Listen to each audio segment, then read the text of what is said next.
সন্তান হারানোর শোকে নিথর ফুফি, বারবার বিলাপ করছিলেন বাবাও।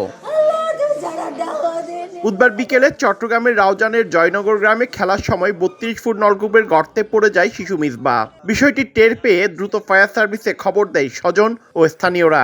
টানা ৪ ঘন্টা অভিযানের পর উদ্ধার করা হয় শিশুটিকে, কিন্তু হাসপাতালে নেয়ার পর মৃত ঘোষণা করে চিকিৎসক। কান্নায় ভেঙে পড়েন পরিবারের সদস্যরা। গর্তে পড়ছে আর কি, ওই ডিপ করছে, ওটা থেকে পানি উঠতেছে না, আবার নতুন আরেকটা ডিপ করছে, এটা বন্ধ করে দেয় নাই, সেজন্য বাচ্চা পড়ে গেছে। পানি যেতে না পাই নাই, এটা বড়াই নাই, এটা না আমার ছেলেটা আজকে খেলা খেলতে খেলতে পড়ে গেছে। অলরেডি বাচ্চাটা এখানে আসার আগেই বাচ্চাটি ডেড, যেটাকে আমরা ব্রড ডেড বলি আর কি, এইটাই অবস্থা আর কি। তো আমাদের আসলে আর সুযোগ ছিল না বাচ্চাটাকে বাঁচানোর। পরিত্যক্ত গভীর নলকূপে পানি থাকায় শিশুটিকে বাঁচানো সম্ভব হয়নি বলে ধারণা ফায়ার সার্ভিসের। গর্তের মধ্যে পানিও ছিল, আমরা পানিগুলা উদ্ধার করলো, পানিগুলা রেস্কিউ করেছি, বাট কিন্তু ওই সময়টুকু যে টাইমটা, এই টাইমের ভিতরে আমরা আবার অক্সিজেনে দিয়েছি। স্বল্প সময় আমরা উদ্ধার করতে পারলো, কিন্তু ছেলেটাকে মেডিকেলে এনে আমরা যখন ডাক্তার বললো যে ছেলেটা বেঁচে নেই, তখন আমাদের থেকে খুব খারাপ লেগেছে। এভাবে পরিত্যক্ত নলকূপে পড়ে শিশু মৃত্যুর ঘটনা কোনোভাবেই কাম্য নয় বলে জানায় এলাকাবাসী।